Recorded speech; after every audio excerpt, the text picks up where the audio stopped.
This episode is proudly sponsored by BP Me Rewards. Welcome to the Q&Q edition of the AZ Soccer A to Z. On this week's show, both the questions and quiz are going to be played out. This week, everything has been about the letter J. That's right, J. The team are here. Helen, hello. Hello. Robbie, hello. Good day. Joe, hello. Hi. Hi. Stay tuned, because after the quiz we have What's Right with Football and Anything But Football. For the people who just don't like football, we'll answer a question on something which is not related to the game. But Helen has some questions now. I do. Dan Ayet says, I've got 2 tickets to the darts in Minehead in November the 22nd. Do any of the crew fancy coming? 2 tickets. So that's him and one other. I can't make I don't. Yeah, I don't want to go. It's a good night, the darts. Yeah, I don't know. But Mine Minehead's head a more bit than far. anything. Yeah, I don't think I've ever been to the darts. All right. Have I? I don't think I've been there. I've been to the darts. Have you? Isn't Yeah. it just like you start drinking at like 11 It's o'clock in the both morning? the best and the worst thing I've ever been to at the same time. Like Why? it's the best and worst of society. I don't, do you know what I mean? It's like it's funny, but also like there's people who are in the seats, the up seats, slagging off the tables and all this. And part of it's like that's funny, and part of it's like, oh, what are you doing? Right. The last time I went to darts, I was there having a wee at the urinals, and stood next to me, there was a bloke in an inflatable unicorn suit with blood pouring out of his head. Yeah, that's what I mean. I just thought, that's the dart. That is the dart. That's darts. It's that song as well that they play constantly. Did you go to the Planet Sky one Fun. or the BBC? Did the BBC? The Ali Pally. Is that a Sky one? Yeah. Does it, Yeah. Helen? Have you been to the Sky and the BBC one, or you just do the Sky ones? BBC haven't done the darts for a long time. It used to be the BDO. It's now the WDF. I'm hosting the WDF World Championships this year at Lakeside. I'm doing the semi-finals and the finals, but it's on Blaze TV. They didn't really have a broadcaster. The BDO went bust, so the WDF have picked up where they've left off. So it's grassroots darts and still going. But yeah, obviously the PDC one is the big one. I went to the final. What is I Blaze? went to the final last year. What is the Blaze TV? You might as well give it a plug so we can all watch it on there. Oh, how do Blaze TV. Well, how do we get to it's it? free. Yeah, well, it's free to air. Just scroll down and you'll find it. Oh, it's on the planner, the Sky planner, or whatever planner you're on. 7th and 8th of December. They're covering the semi-finals and the final. But for me, it's bucket list because it's Lakeside. It's the old. It's that stage. It's the old. Amazing Championships. Lakeside. So Is it? That back It room is they've got with amazing. all the photos Yep. of everyone who's ever performed there. I've never been there. Unbelievable. It's like Yes. a time machine. Yeah. It's got the Nolans and the Grumbleweeds and everyone Correct. anyone who's performed. So and the walls are just covered with like all these photos of people who played there. So are you going to Minehead then? Do you want to do that? Too far from Too far. I don't want to do it. Robbie doesn't want to. Should we say? Can you email him back and say Tubes will do it? Oh. We'll send Tubes when he to gets his- back from Dubai.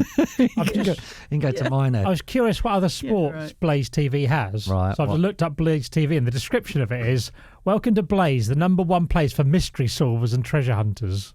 Is that the right one? I guess so. It's I Blaze like- I TV. like a How bit of many that. Oh, Blaze hang on. TVs? I think there might be more than one Blaze TV. Right. Oh, We'll come back to this. Next question. Craig wants to know why Robbie supports Scotland. Yeah. Why do you support? Yeah, Scotland? great question. Yeah. Why? Glory hunting, really. But the opposite. glory. Yeah. You glory hunter. Yeah, I'm actually from San Marino. No, my family are all from Scotland, so just was drummed into me from an early age. Do you know what? It's served you well, hasn't it? Because you have a really good time going to watch Scotland. You go to a lot of matches. It's good fun, yeah. It is. I mean, the football's not always been the greatest, but I think it's more exciting because we've never got past the first round of a tournament. Yeah. Every time you qualify for a tournament, it's your joint best performance ever. Right. So it's like for England, you have to get to the World Cup final to sort of be Yeah. there or thereabouts. Whereas Scotland, the bar's so low. And I think it is the greatest rebrand of a group of supporters there's ever been, because Scotland used to, like, as we know what they used to do when they used to come down to Wembley and run riot and stuff like that. And, you know, they had a reputation, didn't they? And now they're known as the great, like up there with some of the East Asian fans and stuff, as the greatest fans. Yeah. The Japanese and stuff like that. They clean up after themselves. Yeah. They're happy. They party. Brilliant. They're just a pleasure to be around. I wish England would do that, a bit of a rebrand as well, don't you? Yeah, I took Tubes to Hampden once when we were at Soccer AM, and he said it was the best atmosphere he's ever been to a game. Can you not blag a lift up there in Sir Rod's chopper? Oh, yeah. I don't know. I've not got his number. Oh, we had him on here last week. Give him a shout. All right, I'll tweet him. Helen, any more questions? Yeah. Craig W07. I'm just going to say Craig. Did you ever try and get Paul Weller on Soccer AM? Did we? Because I genuinely don't know the answer to it. Should I do a little bit of a name drop? Yeah. Because I've got Paul Weller on my radio show a couple of times. He's a bit of a Chelsea fan, I think, back in the day. But he didn't really want to talk about football. I think he's really into his music and stuff. But I remember, this is my name drop. You might have been there with me. I was at Noel Gallagher's 40th birthday. Were you there? Yeah, we were there. Weller was there, right? Yeah, he was there. So I'm at the bar. This is like such a good story, because I'm at the bar and there's Paul Weller and Noel. And Noel introduces, he goes, Weller, Lovejoy, Weller. And I thought, that's such a cool thing to do. And Weller had a few drinks. I started having a chat with him, and then I realised that it wasn't working with football. I won't say what he was saying, because he just wasn't that interested. So I said, I love your shoes. And he went, yeah, they're Italian leather. I'll get them handmade. And we had a great chat about shoes and stuff. But I don't think he ever wanted to do the football thing. So I did try a few times to try and get him on. I think he's a bit of a Chelsea fan. Never met him. Were you He was at the party? Oh, yeah? You were at the party? Yeah. Yeah, he was. Might have met him. Any more questions, Helen? Jonathan Coates, do you think referees should do a post-match interview? Very topical talking about referees this What do you think, Helen? Part of me says yes, because I think that we would have a greater understanding of why referees come to their decisions if we hear from them. But I think you want to hear from them when they've made a decision you don't agree with. But also part of me thinks that opens up a whole other can of worms, doesn't it? So I don't know. Yeah, I think yes. I think most people think yes, don't we? Because we just I want think to... no. Why? Keep the mystique. Give us something to argue about afterwards. Yeah, but we'll still argue about it. But I think it's kind of nice they come out, and I think it just might make them human, because I think the way they get criticised, I don't imagine many refs go on the pitch not to be neutral and to try and ref the game as fairly as possible. So, I think once we realise that there's a human at the end of it, then I think we wouldn't be so critical. Yeah, I just think wheeling them out in front of like the baying mob to explain their actions like a sort of schoolboy, I just think is a bit... No, but go on, Helen. I think the same as Joe. I think the only reason that you would talk to a referee is to say, why did you make that decision? What that decision was wrong. It's so much more negative, I think, because you would talk more about the wrong things than, that was a great decision you made about that penalty. Well, yeah, because it was a penalty. Yeah. I don't know what else there is to talk about apart from the wrong stuff. So, Yeah, okay. no. I stand corrected. I think the You're both NFL right. is a good Yes. solution where they mic up the ref and he just stands there and says, right, that has been disallowed because he was offside according to the technical or whatever. Did you ever Just see it stand when there. they did that with David Ellery? Yeah, The and Tony Arsenal Adams match? was screaming at him. Yeah, that was... It's a penalty! That was... it's quite good to watch that, Yeah, wasn't brilliant. it? Yeah, okay. Hey, who fancies a quiz? Ooh, me please. Okay. Welcome to the Unfair Football Quiz. It's unfair because football is unfair. Before I tell you about the quiz, let's meet our two competing dudes. Today we have a first. I'll tell you about that in a minute. But first up, this man is a true superhero. He spends his days righting wrongs and saving lives. Not everyone can say they've saved an actual German man's life. This man can. It is, of course, Shepshed's very own Peter Selby. Hey, Peter. How are we doing, Tim? All right. Very good, thank Hello, you. Peter. So, this is genuinely true. I haven't made this up. You've saved a German man's life, haven't you? It's a true story. I won't go into it. I don't like to talk about it much, maybe just the 6 or 7 times an hour. But yeah, I was warned on holiday about a riptide by a German guy. So out on the boogie board, after 10 minutes, saw a hand, or I was pointed to the hand by Johnny Bairstow of England cricket fame. That's a random story, but there we go. What? And I went over, and there was the guy who had his hand in the air, the rest of him under the water. I've watched so many Bondi Beach rescues that I knew what to do, so I put him on the board, and then we ended up taking him in, and that was that, really, to cut a long story short. But yeah, the guy who warned me 10 minutes later needed rescuing, and a overweight guy from Leicestershire came into the rescue. Were you like a British Pamela Anderson?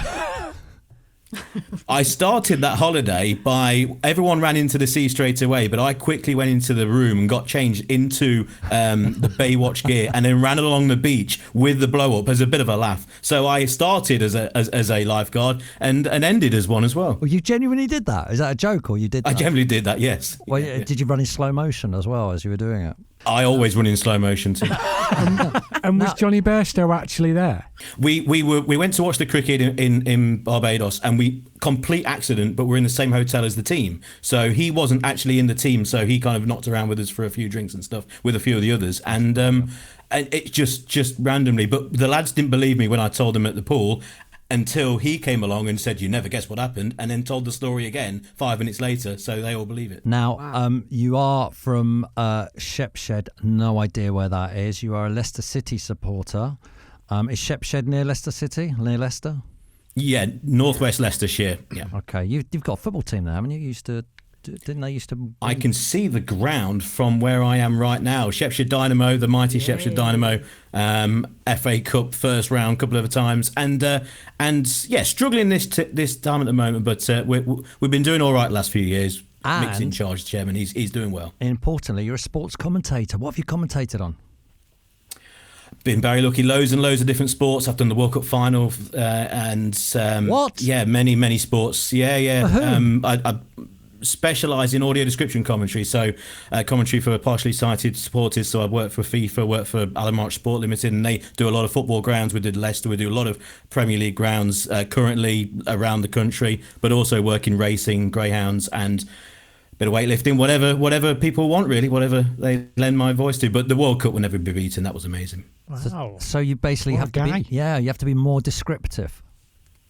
You have to, basically, the 3 rules are: where's the ball, and also where's the ball, because when the ball goes out of play for a goal kick, when you're watching as a fan, you know you can turn around, have a cup of tea, you know what's going to happen, the goalkeeper's going to put the ball back down. But of course, if you can't see, you need to explain what's going on, where is the ball at all times, even when it's not out of play. So it's like radio but more descriptive, and yeah, it's a bit specialist, but it's excellent. It's really worthwhile. Can you? This is really awkward. Say no if you don't. Can you give us a quick example of it?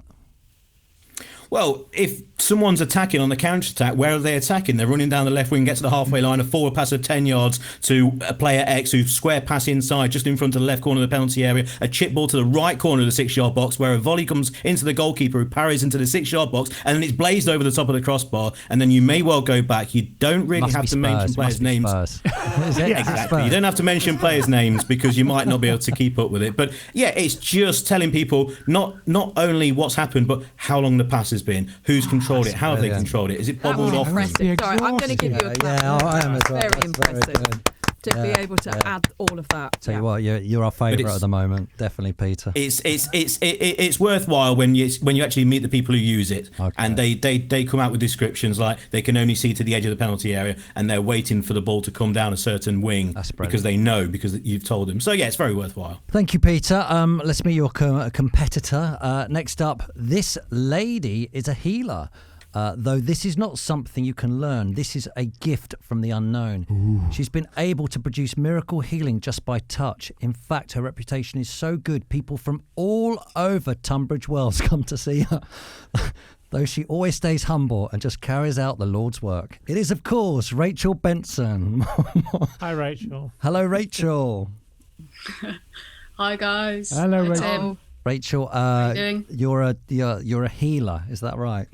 Well, yes, apparently I am. I'm a massage therapist. So if that's healing, then that's healing. What can you do? I'm doing the God's work. But I mean, how can you be a superhero?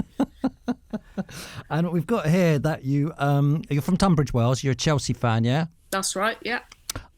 Chelsea. And what do you think of Cole Palmer? Don't mention him. Don't mention him. The C word. I think he's the best player in the world. Yeah, he is, isn't he? I think he's the best player in the world. Why don't you tell her about David Beckham's party while you're there? Yeah. And by the way, your fact is you've run 4 marathons. London, Dublin, Paris, and the Bristol Bath Marathon. Have you won any of them? No, I haven't actually. It was very close though. It was very close. I wasn't too far behind. So. What's your time? About 4:30. That's good. That's good, yeah. Would you run yours in, Robbie? I'm a bit more of a plodder. I take my time. Normally 5 hours something. My best is 4:25, so I don't want to just slightly 5-minute pit break. But made up stuff. All right, then let's get on with this quiz. I did say, by the way, we have a first on today's quiz, and I think everyone can hear it. Rachel, you are the first competitor to live in Tunbridge Wells. First one, we've got a sensational first. That is a first, yeah. So thank you for joining us, Rachel. This week on the AZ, our featured letter was J. So all the questions will be about the letter J. There are 11 questions because there are 11 players on a football team. One of you will get 6 questions and one of you will get only 5. It is unfair, but as we all know, football is unfair. Damn right. This week, Chelsea will get 6 questions. So that's Rachel, as we're higher up in the league than Leicester. That is not fair, but as we all know, football is not fair. There is something else too. You get 1 joker you can use. You can ask a question too, but you can only use the joker once. We only have 2 jokers in the studio this week. We have Joe and Robbie. Hi, guys. Hello. Finally, at the end of the quiz, there will be a penalty shootout, but that is at the end, and I will explain that all when we get there. We are being strict. People are having a go at me for being too strict, but we've got to be strict. You're both getting the much sought after bucket hat all the way from the 90s. And Helen is keeping score, and her word is final. Are you ready to play the game? Yes. Yep, all good, ready. Bring it. Rachel, J is for the only professional team in British football with the letter J in their name is whom? I can't think, so I'm going to have to go early and ask. I'm going to ask Robbie. What's the Robbie's question? going to know this. Which is the only British team with the letter J in their name? St Johnstone? Yeah, you know that. It was on Soccer M every blooming week. The club's name is derived from St John's Toon, which is an old name of... Where are they? Do you know where they are? Scotland. Yeah, they are Scotland. They're Perth. Perth. That's where they are. Above Edinburgh, is that? Perth, I think so. Peter, J is for Jeff. Jeff Winter was a famous referee who plied his trade in the early noughties.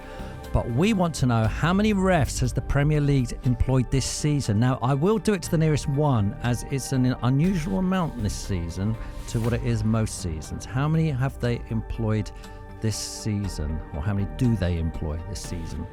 How many refs are there in the Premier League? I've got absolutely no idea. What a great question. Well, need more than 10, so I'm gonna guess.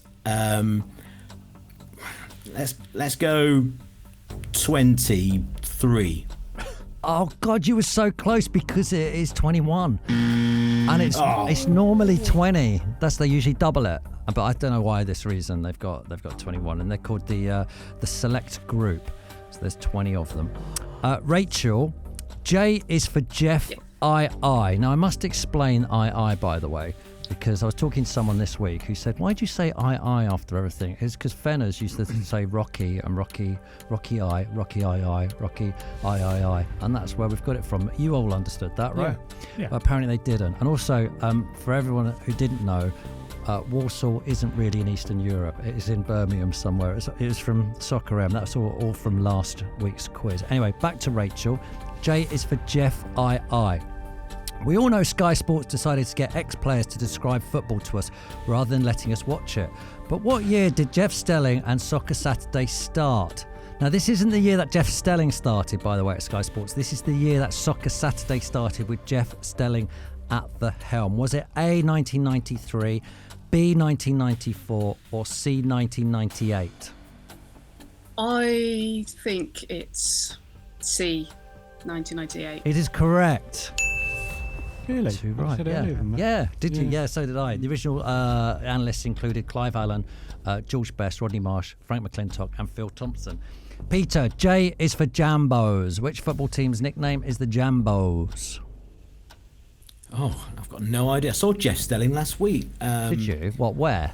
Yeah, he does. He's doing a tour with his new book. Yeah, I think Not he's going coming to get you a on. point, Peter. It's not going to He's get got you. a lot of celebrities, Peter, doesn't he? Yeah.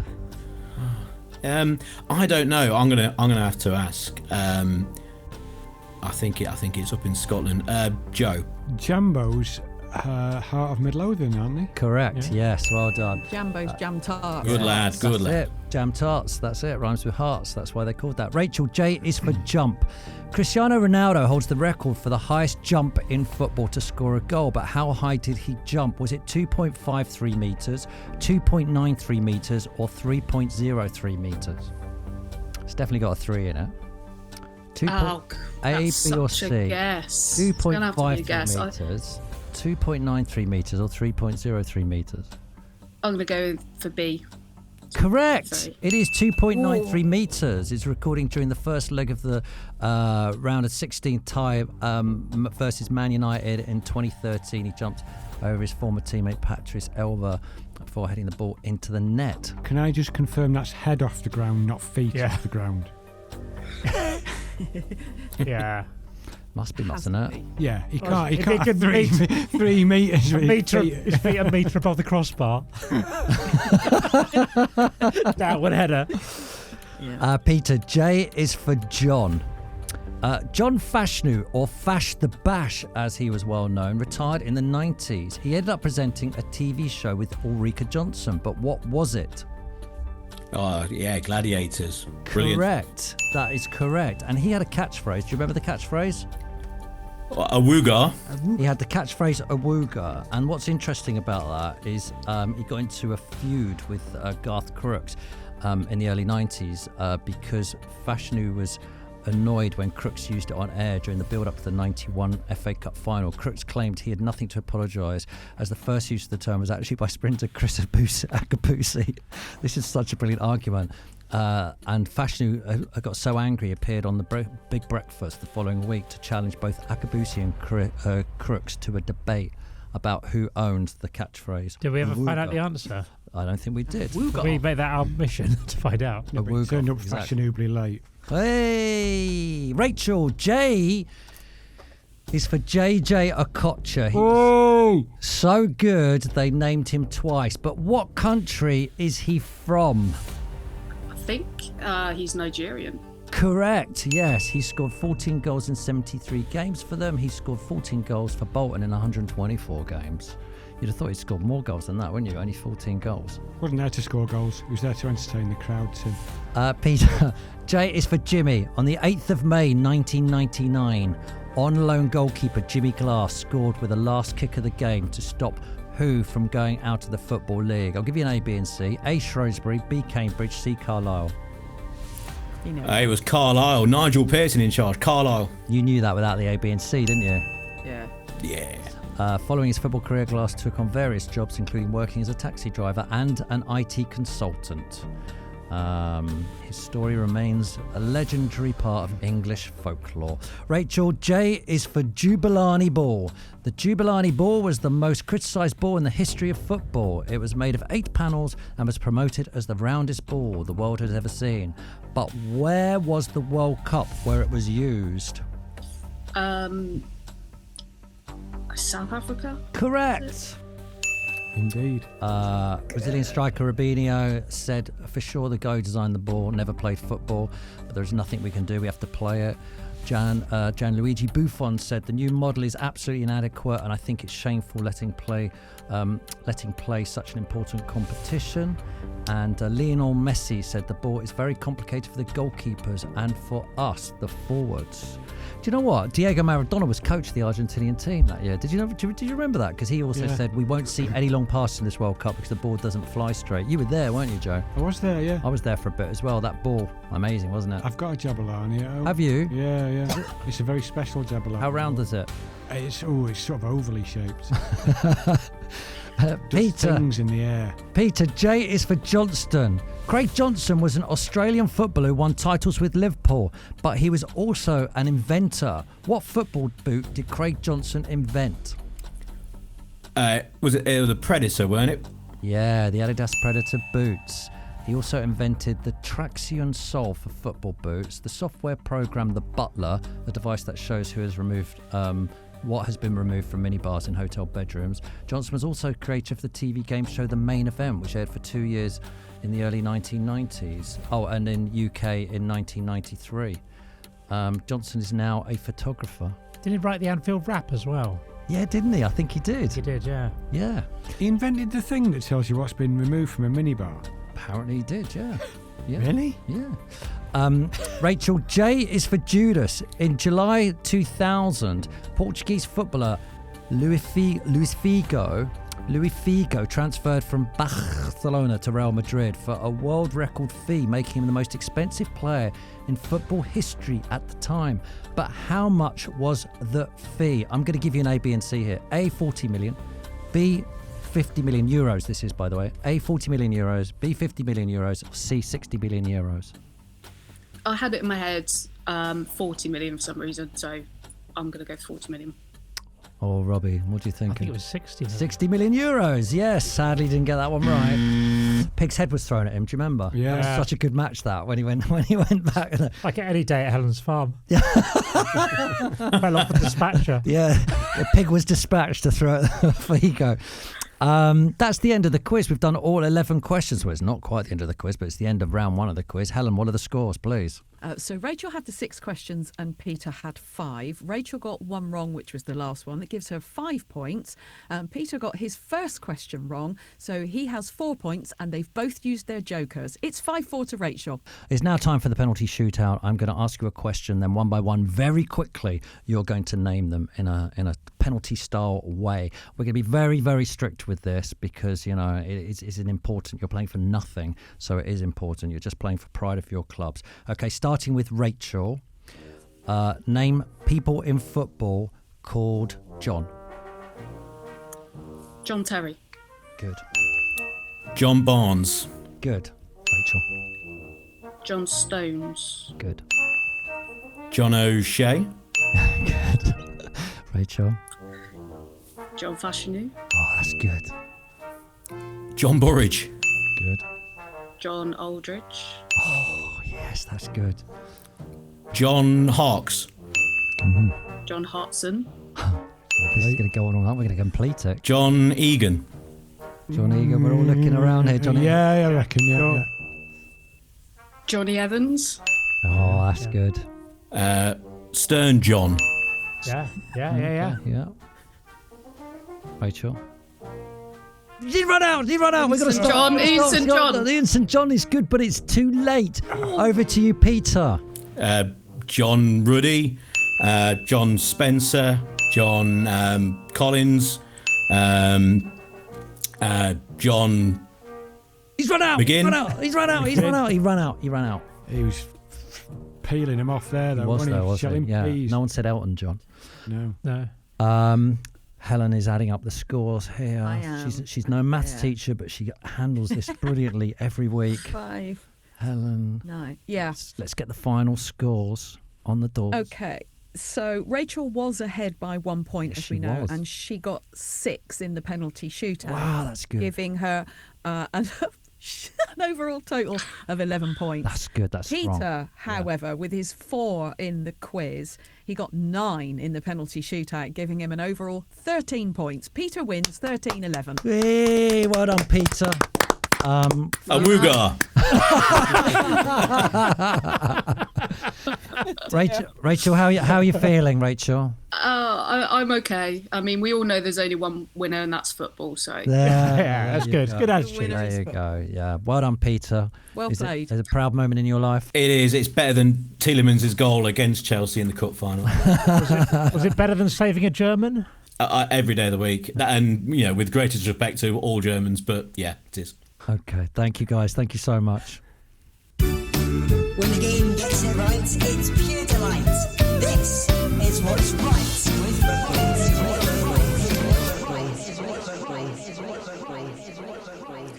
Rich K is bringing us matchday mascots who stand on tiptoes to get their faces on TV during the national anthem. I love that. Right with football. I love any mascot that shows a personality. You mean the kids, not the giant swans and stuff? Yeah. I love it. That little one the other day was doing a full European warm-up in the tunnel. Do you remember that one? Did you see it? Yeah.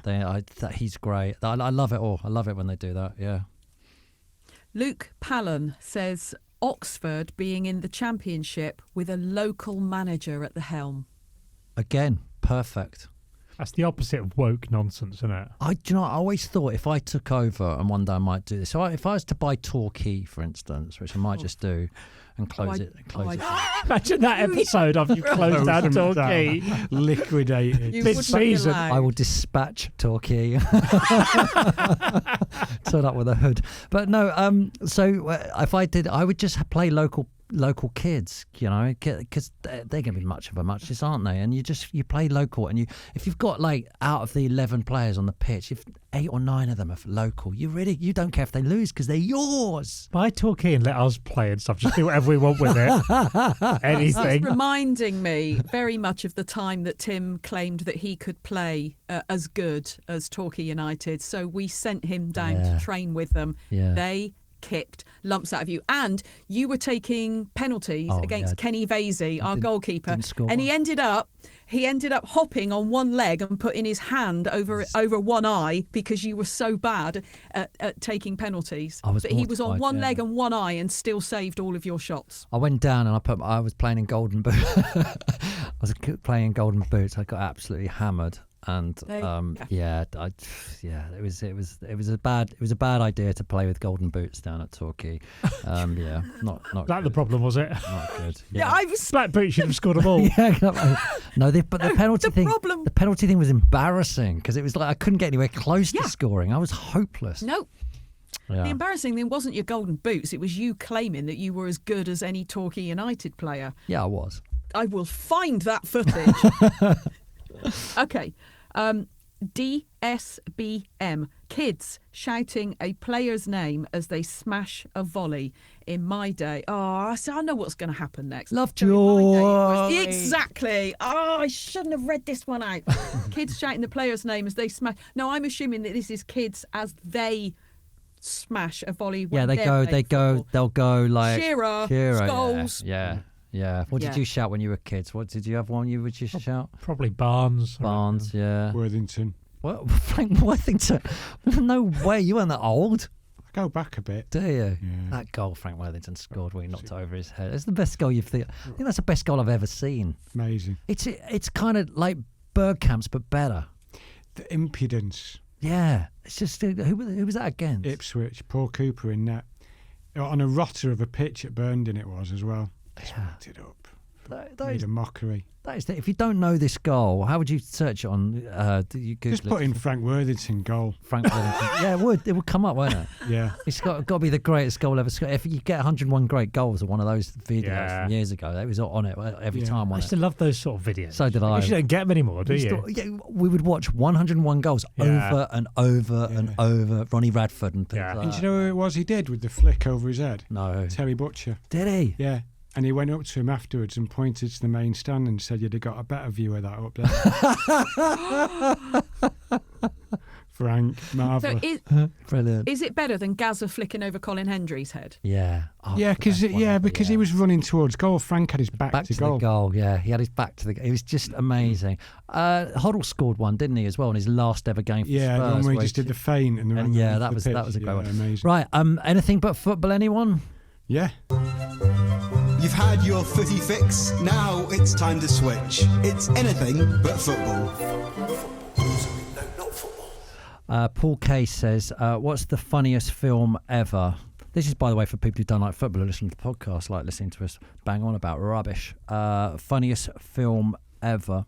I used to like that film Slapshot, you know, Paul Newman and the Hanson brothers. Oh my gosh, yes. Yeah. That was great, but I watched brilliant film. it is still a brilliant film, but I watched it again recently, and it's, you know, I don't think you should go back and watch films that you thought were has it amazing. not travelled well? No, Okay. it's still good, but I just used to think it was hysterical all the way through, and it's kind of like, because films have changed, it's a bit slower. It's still still worthy. Some of them are still set. Something about Mary I saw recently. That's still good? brilliant. Yeah. Ferris Bueller's always up there. Yeah, the Blues Brothers, great still. Ferris Bueller. Steve Martin films, Dirty Rotten Scoundrel, Yes. The Jerk. The Jerk's good, right? Any of Steve, Man with Two Planes, Brains. Trains, Automobiles. Man with Two Brains. Yeah, they're great films, no? They're all right. What do you mean? Beep, bop, bop, bop, bop. Helen, what you got? The film that I've watched, the two films I've watched more than anything, I cannot split between The Life of Brian. I love that film. Right. But Spinal Tap is absolutely perfect still. I was going to say, that's weird, that, because I was going to say one of the films I've watched more than any is Bad News. You know, the comic strip presents Bad News, Aid Edmondson and Rick Mayall, where they do the same thing. It's like a heavy metal band on tour. Not Brilliant. a patch on... I love everybody in that, but not a patch on Spinal Tap. Not a patch on it. Yeah. Should we do one more quick one? Putney Perspective says, thoughts on Crocs, a revelation or an abomination for footwear? I mean, this is the sort of thing that'll bring the audience back. I remember. What's your thoughts on Crocs? Oh, Helen's wearing... Oh, God, Helen's just showed us her Crocs. You can't do... Right. No, you'll get foot rot. You're messing about in the mud all the time and the pig stuff. The pig swill. Can I say, I wear Crocs around the small holding when it's not muddy just because they are so practical. You're gonna get foot rot. I remember when Crocs first came to the fore. Lee Boardman turned up wearing Crocs on Soccer AM, and we found it so funny. And to the point that even like a couple of years ago, I just texted him randomly, having not spoken to him for about 2 years, and said, "Do you remember when you wore Crocs to Soccer AM?" What did he say? I can't remember. I might have it on messages. Johnny Marr turned up in Uggs. Do you remember? Ugg boots. Johnny Marr. Yeah, we got sent some. Did we? Yeah, he spoke about them on air, and then we got sent a pair each, but we had to take a picture with them for some All reason. Right. But Helen, worth it. Helen, no one really cares what me and you or Robbie think about Crocs. I put the bins out in a pair of Crocs. Everyone wants to know what Joe thinks. Well, you've got Crocs, Joe. No, they're one of the boys. I put the bins out in them. What colour are they? They do the job very well. They're sort of royal blue. Royal blue. Yeah. Do you personally own a pair? No. No. Okay. I just put Joe, the bins out in them. They're comfy. Are they real Crocs or are they snidey Crocs? No, I think they're bona fide.